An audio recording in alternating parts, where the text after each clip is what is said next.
നമസ്കാരം, യു അക്കാഡമിയിലേക്ക് സ്വാഗതം. അപ്പോൾ നമ്മൾ അടുത്ത CSEB എക്സാമിന് വേണ്ടിയിട്ട് എല്ലാം സിലബസിലുള്ള എല്ലാ ടോപ്പിക്സും കൂടെ മിക്സഡായിട്ടുള്ള റിവിഷൻ ക്ലാസ്സാണ് ചെയ്യുന്നത്. അപ്പോൾ നമുക്ക് വീഡിയോയിലേക്ക് പോകാം. അപ്പോൾ കുറച്ച് കൺഫ്യൂസിങ് ഫാക്ട്സ് നോക്കാം. ലീഡ് ലിങ്ക് സ്കീം ഇയർ ഏതാ? 1976. ഇപ്പോൾ ലീഡ് ലിങ്ക് സ്കീമിൻ്റെ ഇയർ എന്ന് പറയുന്നത് 1976.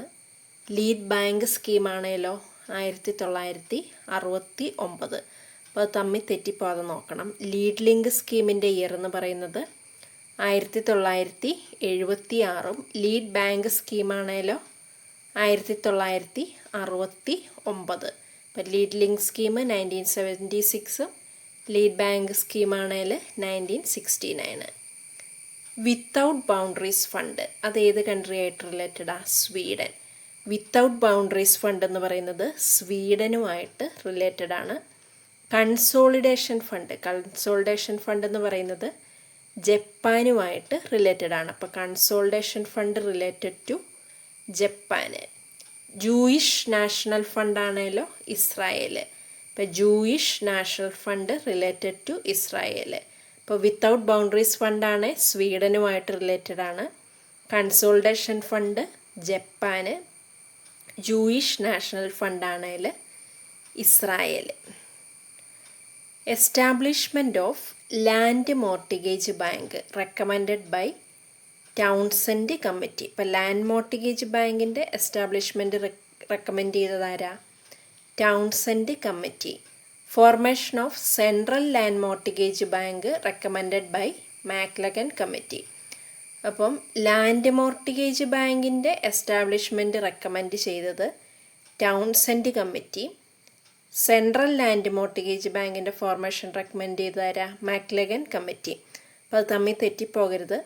ലാൻഡ് മോർട്ടിഗേജ് ബാങ്കിൻ്റെ ആണെങ്കിൽ Townsend committee, central land mortgage bank വേണമെന്ന് റെക്കമെൻഡ് ചെയ്തതാണെങ്കിൽ മാക്ലഗൻ കമ്മിറ്റി. ഇനി കുറച്ച് നിക് നെയിംസ് നോക്കാം. കീസ്റ്റോൺ ഓഫ് കോപ്പറേറ്റീവ് മൂവ്മെൻറ്റ് അതെന്ന് പറയുന്നത് കേരള സ്റ്റേറ്റ് കോപ്പറേറ്റീവ് ബാങ്ക്. ഇപ്പോൾ കീസ്റ്റോൺ ഓഫ് കോപ്പറേറ്റീവ് മൂവ്മെൻറ്റ് എന്ന് പറയുന്നത് കേരള സ്റ്റേറ്റ് കോപ്പറേറ്റീവ് ബാങ്കാണ്. വാർ ടൈം ബേബീസ് എന്നറിയപ്പെടുന്നവരാ? Consumer societies. അപ്പോൾ വാർ ടൈം ബേബീസ് എന്നറിയപ്പെടുന്നത് കൺസ്യൂമർ സൊസൈറ്റീസ്. ഡിപ്രഷൻ ബേബീസ് ആണല്ലോ ലാൻഡ് മോർട്ടിഗേജ് ബാങ്ക്. അപ്പോൾ വാർ ടൈം ബേബീസ് എന്ന് പറഞ്ഞാൽ കൺസ്യൂമർ സൊസൈറ്റീസും, ഡിപ്രഷൻ ബേബീസ് എന്ന് ചോദിച്ചാൽ നിക്നെയിം ആരുടെയെന്ന് ചോദിച്ചാൽ ലാൻഡ് മോർട്ടിഗേജ് ബാങ്കും. റൊമാൻസ് ഓഫ് കോപ്പറേഷൻ എന്നറിയപ്പെടുന്നത് തന്നെ അർബൻ ബാങ്ക്സ്. അപ്പം അർബൻ ബാങ്ക്സിനെയാണ് റൊമാൻസ് ഓഫ് കോപ്പറേഷൻ എന്ന് അറിയപ്പെടുന്നത്. ഇപ്പോൾ കീസ്റ്റോൺ ഓഫ് കോപ്പറേറ്റീവ് മൂവ്മെൻറ്റ് എന്ന് പറയുന്നത് കേരള സ്റ്റേറ്റ് കോപ്പറേറ്റീവ് ബാങ്കാണ്. വാർ ടൈം ബേബീസ് എന്നറിയപ്പെടുന്നത് കൺസ്യൂമർ സൊസൈറ്റീസും, ഡിപ്രഷൻ ബേബീസ് ആണെങ്കിൽ ലാൻഡ് മോർട്ടിഗേജ് ബാങ്ക്സും, റൊമാൻസ് ഓഫ് കോപ്പറേഷൻ എന്ന് പറയുന്നത് അർബൻ ബാങ്ക്സുമാണ്.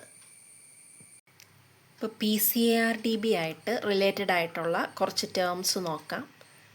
DV ഫയൽ അതായത് ഡിസ്ചാർജ്ഡ് വൗച്ചർ ഫയൽ PCARDB ആയിട്ട് റിലേറ്റഡ് ആണ്. DV ഫയൽ VVV സ്കീം അതായത് വികാസ് വോളണ്ടിയർ വാഹിനി സ്കീമില്ലേ?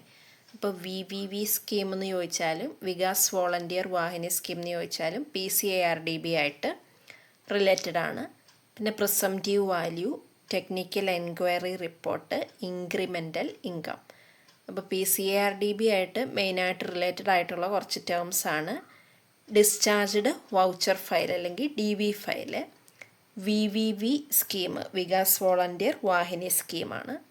Presumptive value, technical enquiry report, incremental income. അപ്പോൾ ഇതെല്ലാം PCARDB ആയിട്ട് റിലേറ്റഡ് ആണ്. അപ്പോൾ PSCSുമായിട്ട് റിലേറ്റഡ് ആയിട്ടുള്ള കുറച്ച് ടേംസ് നോക്കാം. Agricultural credit stabilisation fund, member relief fund, bad ഡെപ്റ്റ് റിസർവ്, ക്രെഡിറ്റ് ലിമിറ്റ് സ്റ്റേറ്റ്മെൻറ്റ്, കെട്ടുതെങ്ങ് system, double lock system, crop loan system. അപ്പോൾ ഇതൊക്കെ എന്താണെന്നുള്ളത് നമ്മൾ വരും ക്വസ്റ്റ്യൻ ഡിസ്കഷൻ തന്നെയായിട്ട് നമ്മൾ ഇനിയിപ്പോൾ എക്സാം വരെ അടുത്ത CSEB എക്സാം വരെ ഇങ്ങനെ പോകുന്നത്. അപ്പോൾ എല്ലാ ദിവസവും വീഡിയോ ഉണ്ട്, അപ്പോൾ എല്ലാ ദിവസത്തെയും കാണുക. അപ്പോൾ ഫുള്ള് നമ്മൾ കംപ്ലീറ്റ്ലി റിവൈസ് ചെയ്ത് ഫുള്ള് പഠിക്കുവാണെങ്കിൽ എന്താണെങ്കിലും നമുക്ക് എക്സാം ഈ പ്രാവശ്യത്തെ തന്നെ ക്ലിയർ ചെയ്യാൻ പറ്റും. അപ്പോൾ ഇതൊക്കെ എന്താണെന്നുള്ളത് ക്വസ്റ്റ്യൻ വൈസ് ആയിട്ട് വരുന്ന വീഡിയോസിൽ വരും. അപ്പോൾ നമുക്ക് PSCSുമായിട്ട് റിലേറ്റഡ് ആയിട്ടുള്ള ടേംസാണ് ഇതെന്ന് ആദ്യമേ പഠിക്കാം. Agricultural credit stabilisation fund, member relief fund, bad ഡെപ്റ്റ് റിസർവ്, ക്രെഡിറ്റ് ലിമിറ്റ് സ്റ്റേറ്റ്മെൻറ്റ്, കെട്ടുതെങ്ങ് system, double lock system, crop loan system. അപ്പോൾ ഇതെല്ലാം PSCSുമായിട്ട് റിലേറ്റഡ് ആണ്. Agriculture credit stabilisation fund, member relief fund, bad ഡെപ്റ്റ് റിസർവ്, ക്രെഡിറ്റ് ലിമിറ്റ് സ്റ്റേറ്റ്മെൻറ്റ്, കെട്ടുതെങ്ങ് system, double lock system, crop loan system. Indian contract ആക്ടിൻ്റെ year എന്ന് പറയുന്നത് 1872, 1872. അപ്പം ഇന്ത്യൻ കോൺട്രാക്റ്റ് ആക്ടിൻ്റെ ഇയർ 1872, 1872. പാർട്ട്ണർഷിപ്പ് ആക്റ്റ് ആണേലോ 1932, 1932. അപ്പോൾ പാർട്ട്ണർഷിപ്പ് ആക്റ്റ് ആണേൽ 1932. ഇന്ത്യൻ എവിഡൻസ് ആക്ടിൻ്റെ ഇയർ 1872. അപ്പോൾ ഇന്ത്യൻ കോൺട്രാക്റ്റ് ആക്റ്റും ഇന്ത്യൻ എവിഡൻസ് ആക്റ്റും ഇയർ സെയിം ആണ്, 1872. കേരള സ്റ്റാമ്പ് ആക്റ്റ് ആണല്ലോ 1959, 1959. ഇപ്പോൾ കേരള സ്റ്റാമ്പ് ആക്റ്റ് ആണെങ്കിൽ 1959. ഇന്ത്യൻ സ്റ്റാമ്പ് ആക്റ്റ് ആണെങ്കിൽ 1899, 1899. ഇപ്പം കേരള സ്റ്റാമ്പ് ആക്റ്റ് ആണെങ്കിൽ 1959, ഇന്ത്യൻ സ്റ്റാമ്പ് ആക്റ്റ് ആണെങ്കിൽ 1899 വരും. ഇന്ത്യൻ ട്രസ്റ്റ് ആക്ടിൻ്റെ ഇയർ എന്ന് പറയുന്നത് 1882, 1882. Indian trust act 1882.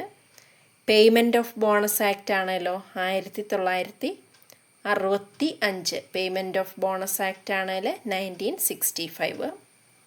Payment of gratuity act ആണല്ലോ 1972, 1972.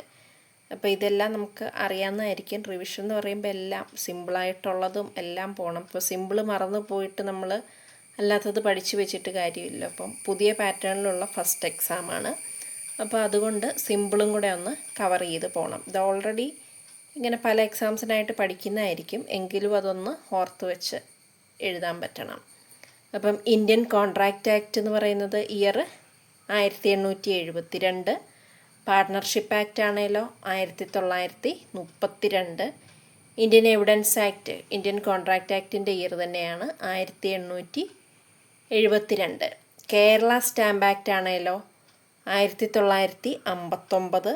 ഇന്ത്യൻ സ്റ്റാമ്പ് ആക്റ്റ് ആണെങ്കിൽ 1899.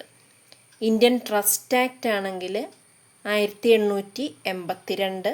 Payment of bonus act 1965. Payment of gratuity act ആണെങ്കിൽ 1972. അപ്പോൾ ഇയറുകളെല്ലാം ഓരോ ദിവസവും അന്നന്ന് തന്നെ കറക്റ്റ് പഠിച്ചു പോകണം. കാരണം ഓരോ ദിവസത്തിൻ്റെ അകത്തും കുറേ ഇയറുകൾ എന്തിൻ്റെയിലുമൊക്കെ നമ്മൾ എസ്റ്റാബ്ലിഷ് ചെയ്ത് അങ്ങനെ കുറേ പഠിക്കാൻ കാണും. അപ്പം ഓരോ ദിവസവും പെൻഡിങ് ആയിട്ട് മാറ്റി വെക്കാതെ അന്നന്ന് തന്നെ പഠിച്ചു പോകണം. First Indian bank to open branch in China, SBI. അപ്പം ചൈനയിൽ ബ്രാഞ്ച് സ്റ്റാർട്ട് ചെയ്ത ഫസ്റ്റ് ഇന്ത്യൻ ബാങ്ക് എന്ന് പറയുന്നത് SBI ആണ്. First Indian bank to start branch in ഇസ്രായേലും SBI ആണ്. അപ്പം ചൈനയിലും ഇസ്രായേലും ആദ്യമായിട്ട് ബ്രാഞ്ച് തുടങ്ങിയ ഇന്ത്യൻ ബാങ്ക് എന്ന് പറയുന്നത് SBI ആണ്.